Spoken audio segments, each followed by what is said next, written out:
Fala galerinha, vamos dar continuidade ao nosso assunto sobre metabolismo de lipídios, ok? Nessa videoaula a gente vai tratar mais especificamente como que a gente consegue pegar o lipídio que está ali armazenado ou que a gente adquiriu da dieta e metabolizá-lo, ok? Então vamos lá. O primeiro assunto a gente vai abordar como que a gente consegue mobilizar aquele triglicerídeo que está armazenado ali no adipócito. Como que a gente consegue pegar a gordura do meu pneuzinho e levar para o músculo para ser utilizado para a produção de energia, ok? Então vamos lá. Imagine comigo que eu tenho aqui, que olha, nessa figura, um adipócito, uma gotícula. O adipócito está aqui, toda essa membrana aqui, ó. E eu tenho aqui uma gotícula de gordura, de lipídio que está sendo armazenado, beleza? Então os lipídios neutros, eles são armazenados na forma de gotículas, ok? E essa gotícula, ela é envolta por uma proteína chamada de perilipina, ok? Então essa perilipina, ela meio que funciona como uma camada dessa gotícula, beleza? Então essa gotícula aqui, pessoal, ela precisa ser desmembrada para poder a gente conseguir ter acesso a ela por ação de lipases, para a gente conseguir degradar isso em ácidos graxos que podem ser transportados na corrente sanguínea. Beleza? Vamos tentar entender como é que isso funciona, como é que a gente consegue ter acesso a essa gotícula que ela está restrita por essa perilipina. Beleza? Imagine aqui eu tenho um adipócito. Esse adipócito ele é uma célula, certo? Então aqui eu tenho na membrana celular dele um receptor para glucagon. Vamos começar a falar dos hormônios que a gente viu nas últimas aulas, ok? Então o glucagon é um hormônio que vai atuar quando a gente está num estado de jejum. Lembram disso? A gente, quando está no estado alimentado, temos a insulina. Quando a gente está no estado que a gente está com falta de energia, no estado de jejum ou no estado de atividade física, ou que eu tenho demanda de energia, entram em ação outros hormônios que são antagônicos à insulina, glucagon e adrenalina, por exemplo, certo? Vamos pegar aqui nos adipócitos que tem receptor para glucagon. O que o glucagon e também a adrenalina fazem? Aqui o papel é o mesmo, tá? O que muda é o receptor, mas aqui a cascata de sinal que vai desencadear é a mesma. Então, quando eu falo glucagon ou quando eu falo adrenalina, eu estou falando que glucagon ou adrenalina vão ter uma cascata de reações desencadeadas dentro das células que são as mesmas, ok? A gente tem, por exemplo, lá nos músculos a atuação da adrenalina. Aqui nos adipócitos eu tenho a atuação do glucagon. Os dois agem no estado de jejum ou quando eu tenho necessidade de energia. Beleza? Então olha aqui, glucagon age sobre um receptor acoplado à proteína G, assim como a adrenalina, que a gente viu lá na última aula. Ok? O que esse receptor faz? Eu vou resumir, não vou falar de novo não. Quem tiver com dúvida em relação a isso daqui, volta lá na aula anterior. Beleza? Esse receptor acoplado à proteína G, quando o glucagon se liga a ele, essa proteína G ela desacopla, ok? Ela percorre a membrana celular aqui e ela ativa uma enzima aderida à membrana celular também, que é a adenililciclase. A adenililciclase, ou ciclase de adenilil, ela converte ATP em AMP cíclico. Lembram disso? Qual que é o papel do AMP cíclico? O AMP cíclico age como um segundo mensageiro.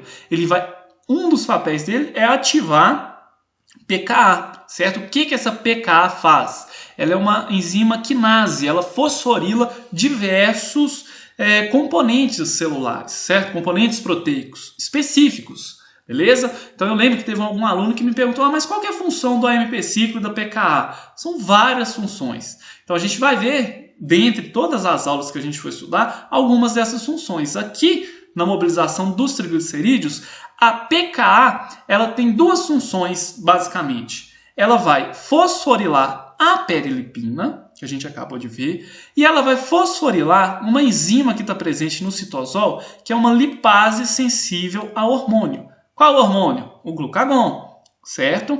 Então, essa enzima fosforilada, ela vai se tornar ativa. Quando ela não é fosforilada, ela fica inativa. Estão vendo aí um papel de controle das enzimas? Certo? Então, aqui, olha, essa pKa é uma enzima que fosforila. Ela só é ativa na presença de AMP cíclico, que é produzido em função da ativação desse receptor via glucagon. ok? Então olha aqui, a PKA vai fosforilar quem? A enzima, tornando ela ativa, e vai fosforilar a perilipina. A perilipina fosforilada, ela vai mudar a sua conformação sobre aquela gotícula e ela vai tornar mais acessível o acesso a essa gotícula. Ela meio que vai tornar mais frouxa aquela composição da gotícula, permitindo o acesso, por exemplo, dessa lipase, sensível a hormônios.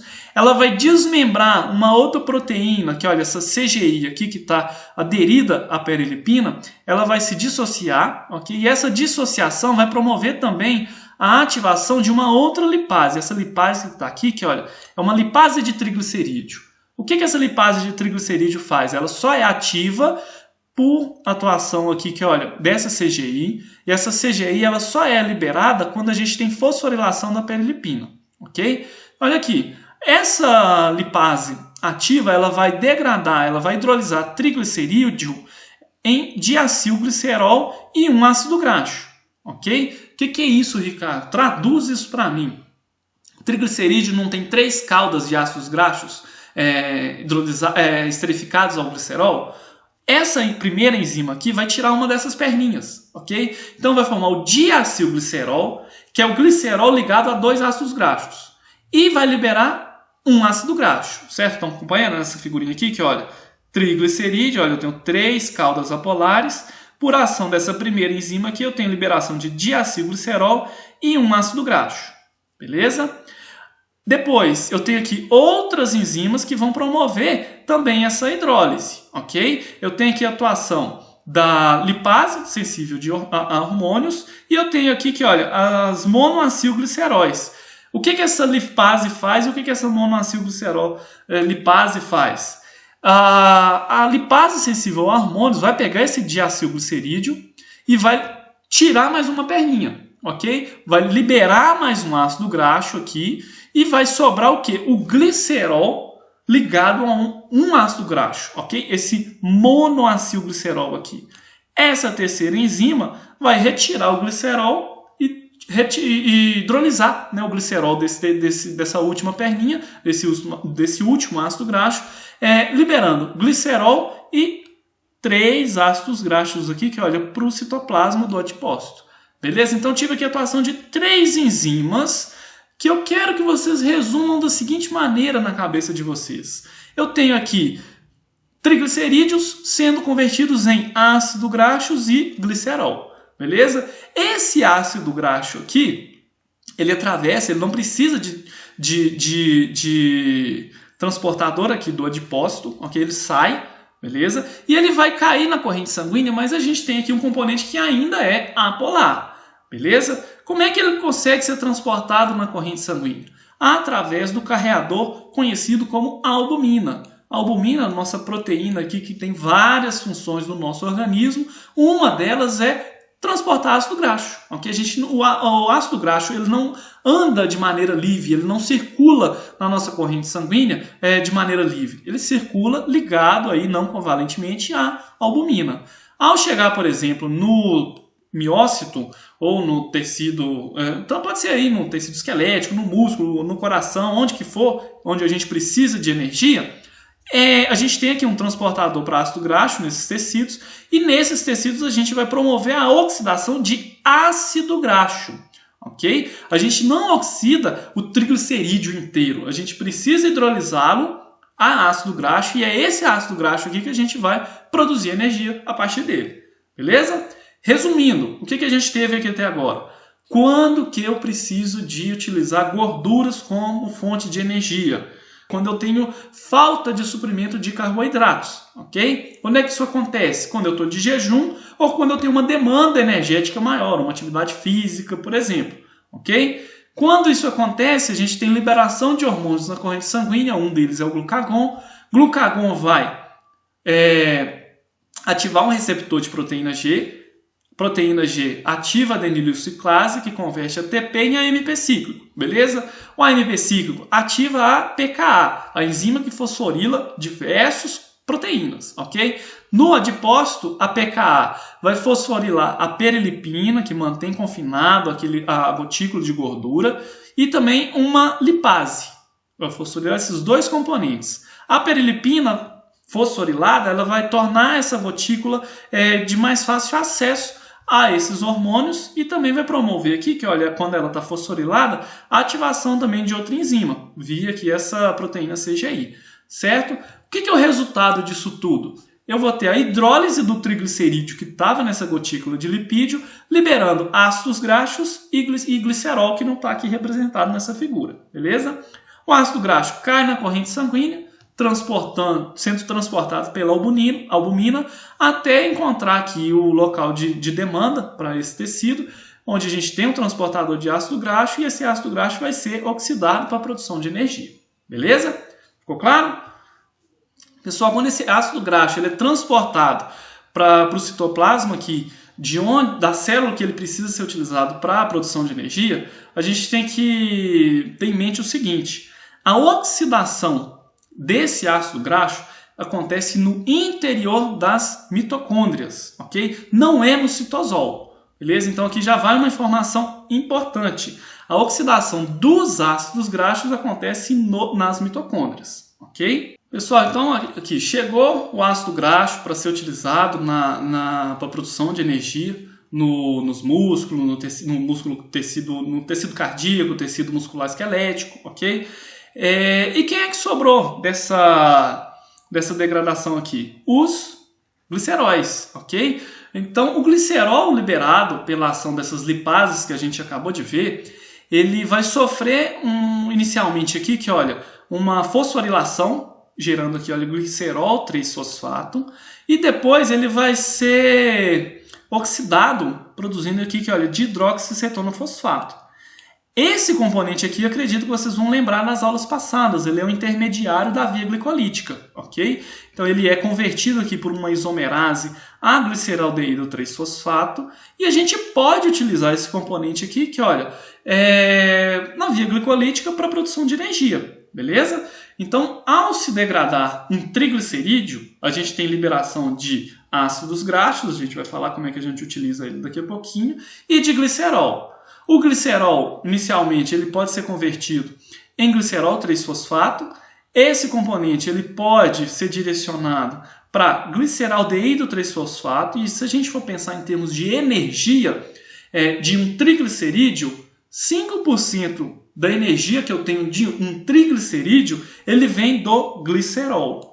Os outros 95% vêm daqueles ácidos graxos liberados, ok? Em todo momento eu peço para vocês se recordarem da estrutura do triglicerídeo. Vamos voltar aqui lá na estrutura do triglicerídeo, rapidinho. Olha aqui o triglicerídeo. Eu tenho aqui 3 ácidos graxos esterificados numa molécula de glicerol. Lá no adipócito a gente rompe essas ligações aqui, liberando 3 moléculas de ácidos graxos e uma de glicerol. Ok? Então é nesse ponto que eu quero discutir com vocês o papel de cada um desses componentes no metabolismo energético. O glicerol ele vale aqui uma fração de 5% da energia do triglicerídeo. Os outros 95% são da oxidação dos ácidos graxos liberados. Beleza? Aqui é até interessante também a gente destacar que o glicerol ele não é utilizado apenas para a produção de energia. Esse glicerol 3-fosfato aqui, ele também é direcionado para a síntese de glicerídeos, de triglicerídeos, ok? A gente precisa de sintetizar triglicerídeo em algum momento. Então a gente utiliza o glicerol 3-fosfato, ou ele pode também ser utilizado para a síntese de fosfolipídios, de lipídios de membrana também, beleza? Mas o que a gente vai pegar aqui agora firme é na oxidação dos ácidos graxos. É isso aqui que tem aqui uma grande reserva de energia para o nosso organismo. Nas células animais, a oxidação desses ácidos graxos ocorre na matriz mitocondrial, beleza? Diferente do que acontece com a oxidação da glicose que acontece no citoplasma. Então, oxidação de glicose ou via glicolítica acontece no citosol. Oxidação de ácidos graxos acontece na matriz mitocondrial, beleza? Aqui agora vem uma informação muito importante.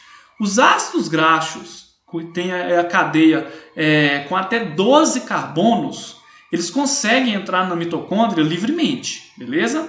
Já os ácidos graxos com 14 ou mais carbonos, que são os principais que a gente encontra aí armazenados no tecido adiposo, que a gente consegue adquirir na dieta, eles precisam de um sistema de transporte, ok? Esse sistema de transporte acontece aí por reações conduzidas no circuito da carnitina.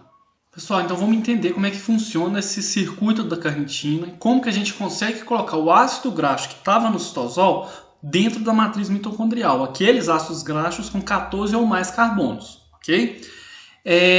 Imagine aqui comigo que essa molécula aqui em vermelho, em rosinha, na verdade, é um ácido graxo, ok? Então esse R aqui seria 14 ou mais carbonos, beleza?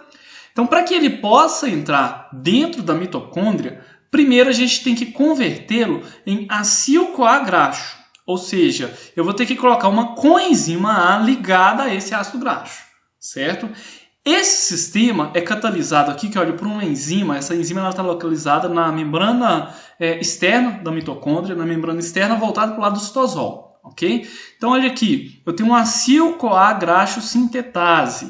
O que essa enzima faz? Ela catalisa aqui a conversão do ácido graxo em acil-CoA graxo em duas etapas, ok? A primeira delas, essa enzima ela vai utilizar o ATP e ela vai ela vai promover aqui a hidrólise desse componente aqui, que olha, adenilando o ácido graxo. Eu vou ter aqui esse ácido graxo ligado a uma molécula de adenosina monofosfato, beleza? Vai liberar aqui uma molécula de pirofosfato inorgânica, ok? Para o citosol.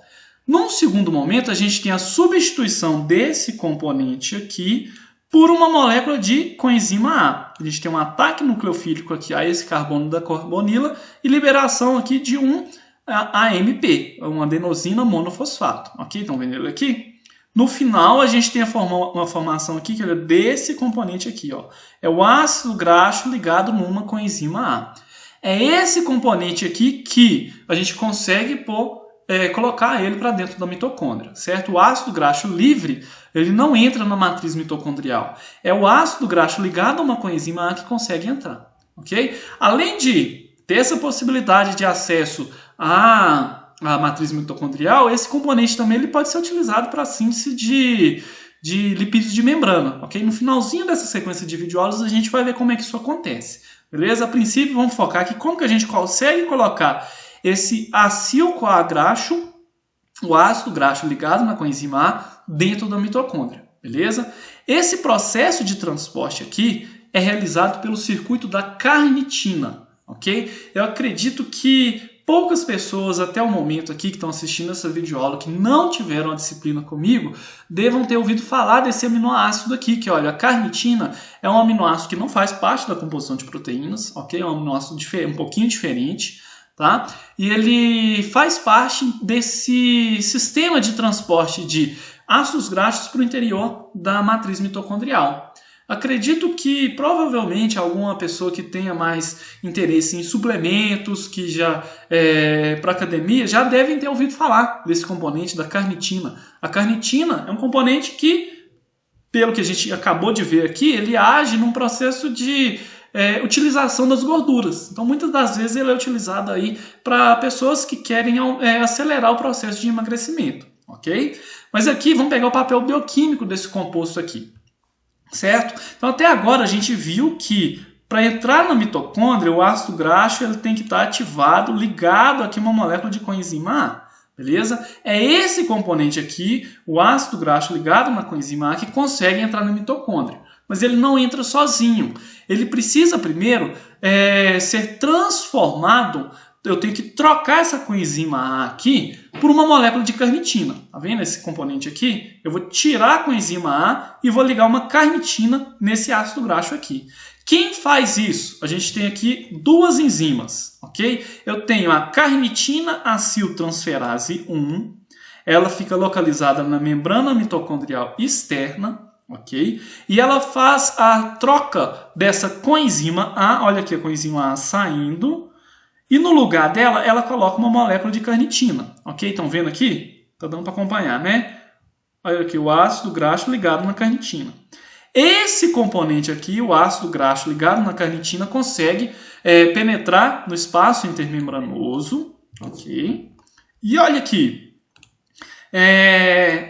Na membrana mitocondrial interna, eu vou ter aqui uma outra enzima, a carnitina aciltransferase 2. O que ela faz? Papel inverso da acilcarnitina transferase 1. Ela vai novamente pegar uma molécula de coenzima A que está dentro da matriz mitocondrial. Agora é outra molécula de coenzima A. Uma eu deixei lá no citosol, aqui eu tenho outra.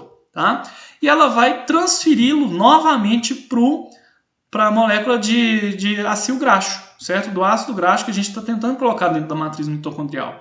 E ela vai trocar novamente, ela vai tirar a carnitina que estava nessa molécula e vai colocar uma coenzima A no lugar novamente. Beleza? Então eu tenho aqui uma outra enzima que vai fazer o papel contrário da primeira. Ela vai transferir uma coenzima A para o lugar da carnitina, formando novamente aqui que, olha, o ácido graxo ligado na coenzima A.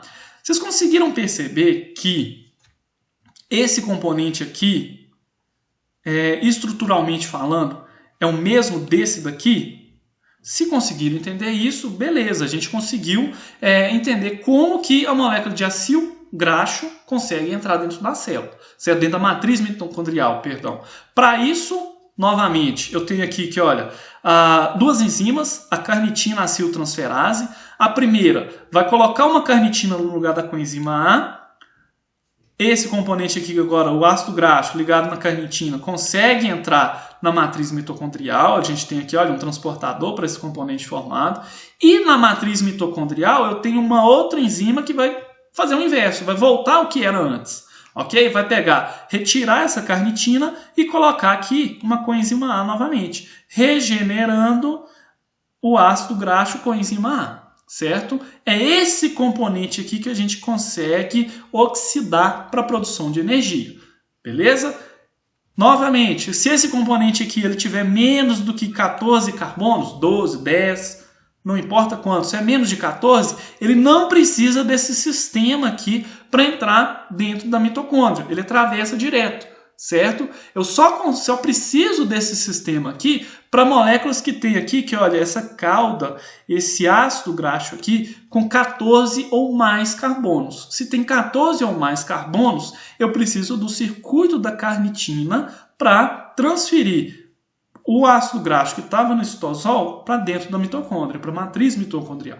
Beleza? Ficou claro?